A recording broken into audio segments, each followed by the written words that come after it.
ಶ್ರೀಕೃಷ್ಣಾಯ ನಮಃ. ವಸುದೇವಸುತಂ ದೇವಂ ಕಂಸಚಾಣೂರಮರ್ದನಂ ದೇವಕೀ ಪರಮಾನಂದಂ ಕೃಷ್ಣಂ ವಂದೇ ಜಗದ್ಗುರುಂ. ಬ್ರಹ್ಮಸ್ಥಾನ ಸರೋಜ ಮಧ್ಯವಿಲಸಚ್ಛೀತಾಂಶು ಪೀಠಸ್ಥಿತಂ ಸ್ಫೂರ್ಜತ್ಸೂರ್ಯರುಚಿಂ ವರಾಭಯಕರಂ ಕರ್ಪೂರಕುಂದೋಜ್ವಲಂ ಶ್ವೇತಸ್ರಗ್ವಸನಾನುಲೇಪನಯುತಂ ವಿದ್ಯುದ್ರುಚಾ ಕಾಂತಯ ಸಂಶಿಷ್ಟಾರ್ಧತನುಂ ಪ್ರಸನ್ನವದನಂ ವಂದೇ ಗುರುಂ ಸಾದರಂ. ಶ್ರೀಗುರುಭ್ಯೋ ನಮಃ. ಲಂಬೋದರಂ ಪರಮಸುಂದರಮೇಕದಂತಂ ರಕ್ತಾಂಬರಂ ತ್ರಿನಯನಂ ಪರಮಂ ಪವಿತ್ರಂ ಉದ್ಯದ್ದಿವಾಕರಕರೋಜ್ವಲಕಾಯ ಕಾಂತಂ ವಿಘ್ನೇಶ್ವರಂ ಸಕಲವಿಘ್ನಹರಂ ನಮಾಮಿ.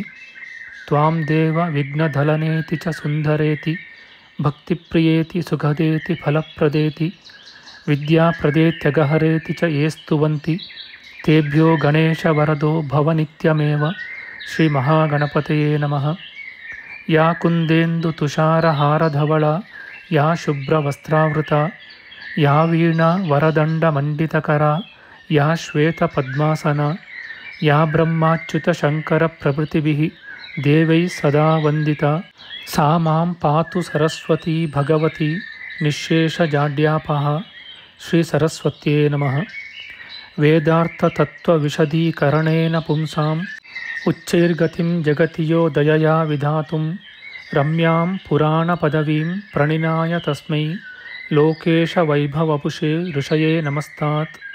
ತಸ್ಮೈ ವ್ಯಾಸಾಯ ಮುನಯೇ ಸರ್ವಜ್ಞಾಯ ಮಹರ್ಷಯೇ ಪಾರಾಶರ್ಯಾಯ ಶಾಂತಾಯ ನಮೋ ನಾರಾಯಣಾತ್ಮನೇ. ಶ್ರೀವ್ಯಾಸಾಯ ನಮಃ. ನಾರಾಯಣಂ ನಮಸ್ಕೃತ್ಯ ನರಂ ಚೈವ ನರೋತ್ತಮಂ ದೇವೀಂ ಸರಸ್ವತೀಂ ವ್ಯಾಸಂ ತತೋ ಜಯಮುದೀರಯೇತ್. ಕನಕರುಚಿದುಕೂಲಃ ಕುಂಡಲೋಲ್ಲಾಸಿಗಲ್ಲಃ ಶಮಿತಭುವನಭಾರಃ ಕೋಪಿ ಲೀಲಾವತಾರಃ ತ್ರಿಭುವನಸುಖಕಾರಿ ಶೇಷಶಾಯೀ ಮುಕುಂದೋ ಪರಿಕಲಿತರಮಾಂಗೋ ಮಂಗಲಂ ನಸ್ತನೋತು.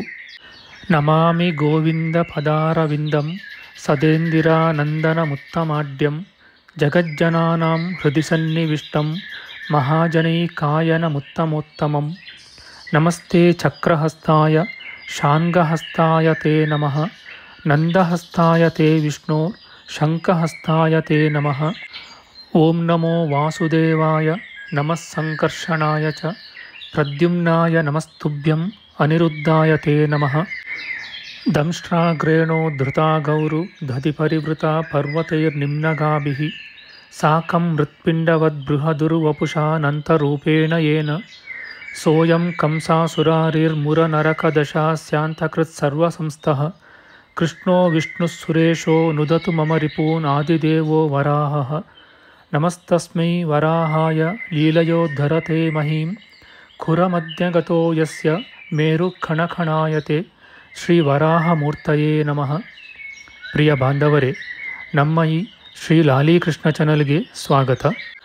ಇಂದಿನ ವಿಡಿಯೋದಲ್ಲಿ ನಾವು ಶ್ರೀ ವರಾಹ ಮಹಾಪುರಾಣದ 117ನೆಯ ಅಧ್ಯಾಯವಾದ ದ್ವಾತ್ರಿಂಶತ್ ಅಂದರೆ 32 ಅಪರಾಧಗಳ ವಿಚಾರ ಮಾಡೋಣ. ಶ್ರೀಕೃಷ್ಣಾಯ ನಮಃ. ಶ್ರೀ ವರಾಹಮೂರ್ತಿಯು ಹೇಳುತ್ತಾನೆ, ಭದ್ರೇ ವಸುಂಧರೆ, ಮಹಾಶ್ಚರ್ಯವಾದ ಆಹಾರ ವಿಧಿ ನಿರ್ಣಯವನ್ನು ಎಂದರೆ ಭುಜಿಸಬಹುದಾದುದನ್ನು ಭುಜಿಸಬಾರದುದನ್ನು ಕೇಳು.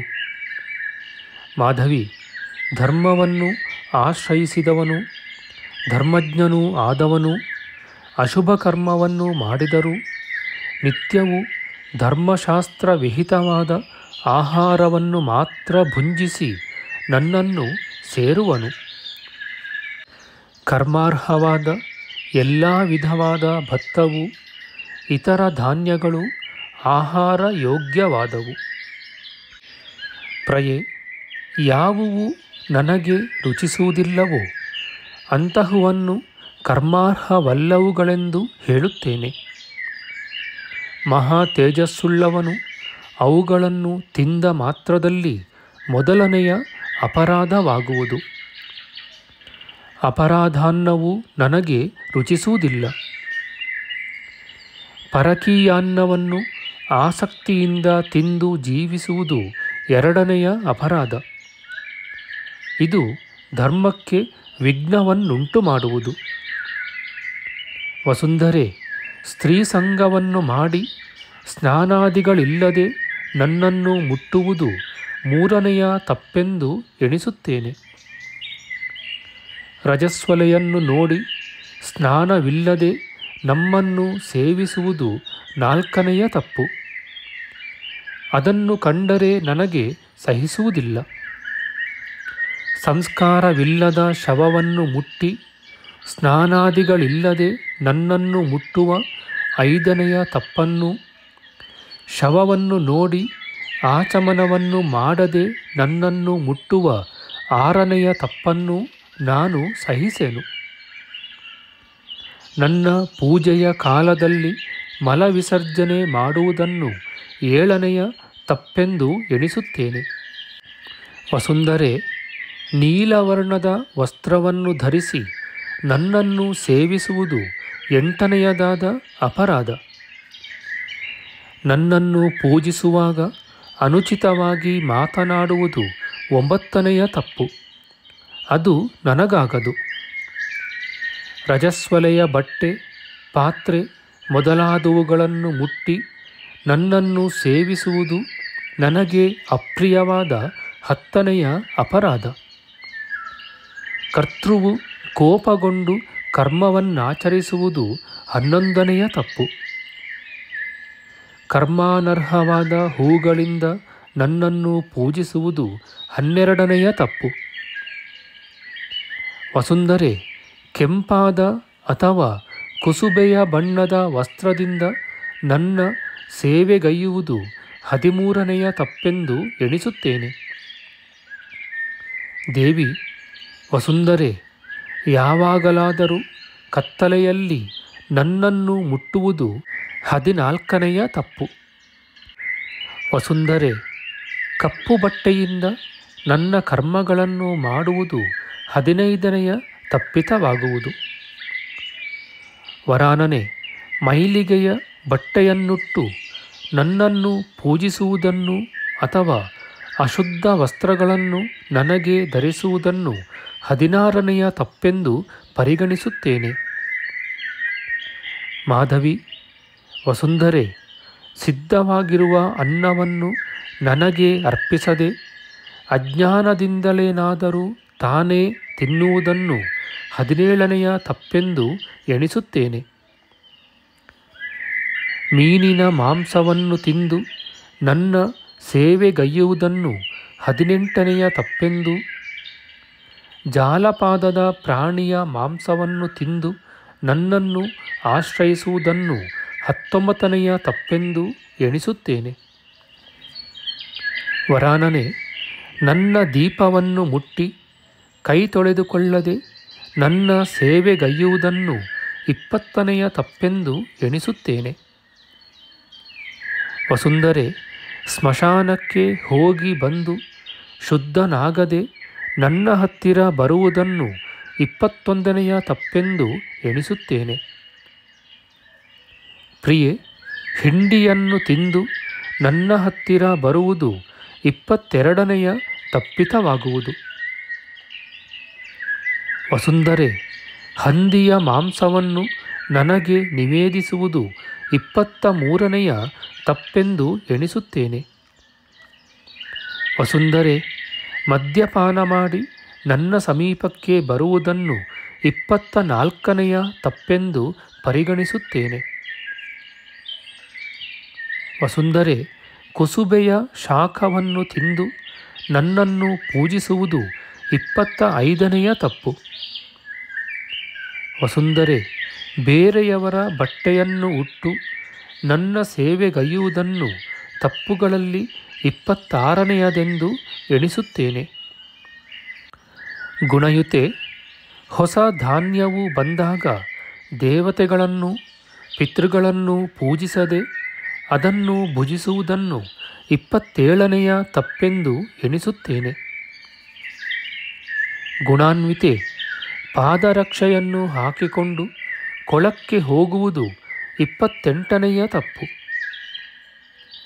ಮಾಧವಿ, ಇತರರ ಅಥವಾ ತನ್ನ ದೇಹವನ್ನು ಒತ್ತಿ ಹಿಸುಕಿ ಕೈ ತೊಳೆದುಕೊಳ್ಳದೆ ಹಾಗೆಯೇ ನನ್ನನ್ನು ಸಮೀಪಿಸುವುದು 29ನೆಯ ತಪ್ಪು. ಆ ತಪ್ಪನ್ನು ಮಾಡುವವನು ಸ್ವರ್ಗಕ್ಕೆ ಹೋಗನು. ಕೀರ್ತಿವಂತೆ ಅಜೀರ್ಣದಿಂದ ಕೂಡಿದವನು ತನ್ನ ಪೂಜೆಗೈಯುವುದು 30ನೆಯ ತಪ್ಪು. ಮನಸ್ವಿನಿ ನನಗೆ ಗಂಧ ಪುಷ್ಪಗಳನ್ನು ಅರ್ಪಿಸದೆ ಧೂಪವನ್ನು ಅರ್ಪಿಸುವುದು 31ನೆಯ ತಪ್ಪೆಂದು ಎಣಿಸುವೆನು. ಪ್ರಿಯೆ, ನಗಾರಿ ಮೊದಲಾದ ವಾದ್ಯಗಳನ್ನು ಬಾರಿಸಿ ಶಬ್ದ ಮಾಡದೆ ನನ್ನ ಗೃಹದ ಬಾಗಿಲನ್ನು ತೆಗೆಯುವುದನ್ನು 32ನೆಯದಾದ ಮಹಾಪರಾಧವೆಂದರಿಯಬೇಕು. ಪ್ರಿಯೆ, ಅತ್ಯುತ್ತಮವಾದ ಬೇರೆಯ ದೃಢ ವ್ರತವನ್ನು ಹೇಳುವೆನು ಕೇಳು. ಮನುಷ್ಯನು ಅವಶ್ಯಕವಾದ ಆ ಕರ್ಮವನ್ನು ಮಾಡಿ ನನ್ನ ಲೋಕವನ್ನು ಸೇರುವನು. ಭದ್ರೆ, ನಿತ್ಯ ನಿಯಮಯುಕ್ತನೂ ಶಾಸ್ತ್ರಜ್ಞನೂ ನನ್ನ ಪೂಜಾದಿ ಕರ್ಮಗಳಲ್ಲಿ ಆಸಕ್ತನೂ ಅಹಿಂಸಾಪರನೂ ಸರ್ವ ಪ್ರಾಣಿಗಳಲ್ಲಿಯೂ ದಯೆಯುಳ್ಳವನೂ ಸುಲಭನೂ ಶುಚಿಯೂ ಸಮರ್ಥನೂ ಯಾವಾಗಲೂ ನನ್ನ ಮಾರ್ಗವನ್ನು ಅನುಸರಿಸುವವನೂ ಜಿತೇಂದ್ರಿಯನಾಗಿ ಅಪರಾಧಗಳೇ ಇಲ್ಲದವನೂ ಉದಾರನೂ ಧಾರ್ಮಿಕನೂ ಸ್ವಪತ್ನಿ ನಿಯಮವುಳ್ಳವನೂ ನಾನು ಕಲ್ಪಿಸಿರುವ ಚಾತುರ್ವರ್ಣ್ಯದ ಸನ್ಮಾರ್ಗಗಳಲ್ಲಿ ನಿರತನೂ ಆಗಿರುವುದೇ ದೃಢವ್ರತವು. ದೇವ ಗುರು ಭಕ್ತಳು ಪತಿ ವಾತ್ಸಲ್ಯವುಳ್ಳವಳೂ ಆದ ವನಿತೆಯು ಗೃಹಿಣಿಯಾಗಿ ಸಂಸಾರದಲ್ಲಿದ್ದರೂ ತನ್ನ ಪತಿಗಿಂತಲೂ ಮೊದಲು ದೇಹವನ್ನು ತ್ಯಜಿಸಿದರೆ ಅವಳು ನನ್ನ ಲೋಕದಲ್ಲಿದ್ದು ಪತಿಯನ್ನು ನಿರೀಕ್ಷಿಸುವಳು.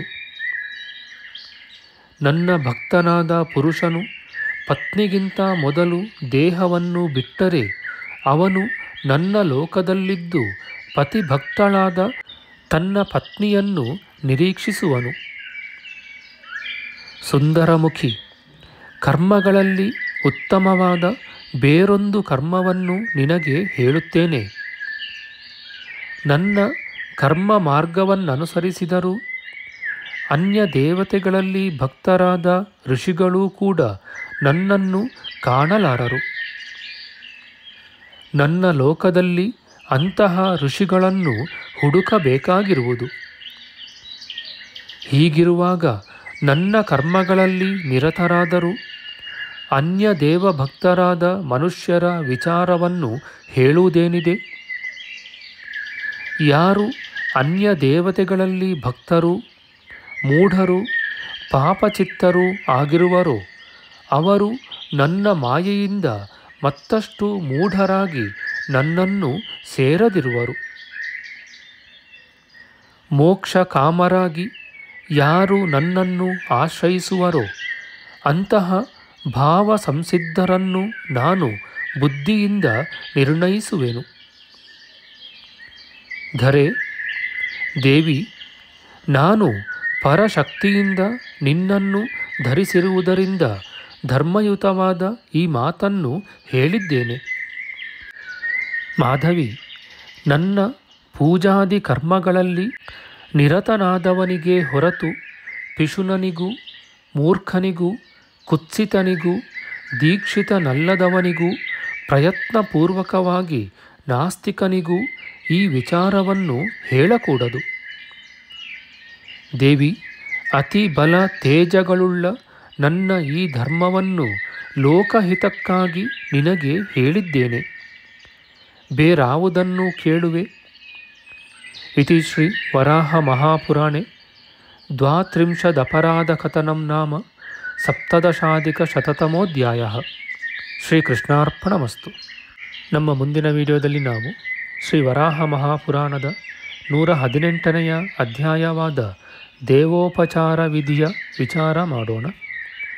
ಆಧ್ಯಾತ್ಮಿಕ ಚರ್ಚೆ ಮತ್ತು ವಿಚಾರ ವಿನಿಮಯಕ್ಕಾಗಿ ಶುರು ಮಾಡಿದ ಈ ಚಾನೆಲ್ನಲ್ಲಿ ನಾವು ಅಪ್ಲೋಡ್ ಮಾಡುವ ಎಲ್ಲ ವಿಡಿಯೋಗಳನ್ನು ಸಂಪೂರ್ಣವಾಗಿ ನೋಡಿ ನಿಮ್ಮ ಸಲಹೆಗಳನ್ನು ಕಮೆಂಟ್ ಬಾಕ್ಸ್ನಲ್ಲಿ ಬರೆಯಿರಿ. ದಯವಿಟ್ಟು ಈ ಚಾನಲ್ಗೆ ಸಬ್ಸ್ಕ್ರೈಬ್ ಮಾಡಿ ಹಾಗೂ ಬೆಲ್ ಬಟನ್ ಒತ್ತಿ ನಾವು ಹಾಕುವ ಎಲ್ಲ ವಿಡಿಯೋಗಳನ್ನು ನೋಡಿ ಪ್ರೋತ್ಸಾಹಿಸಿ.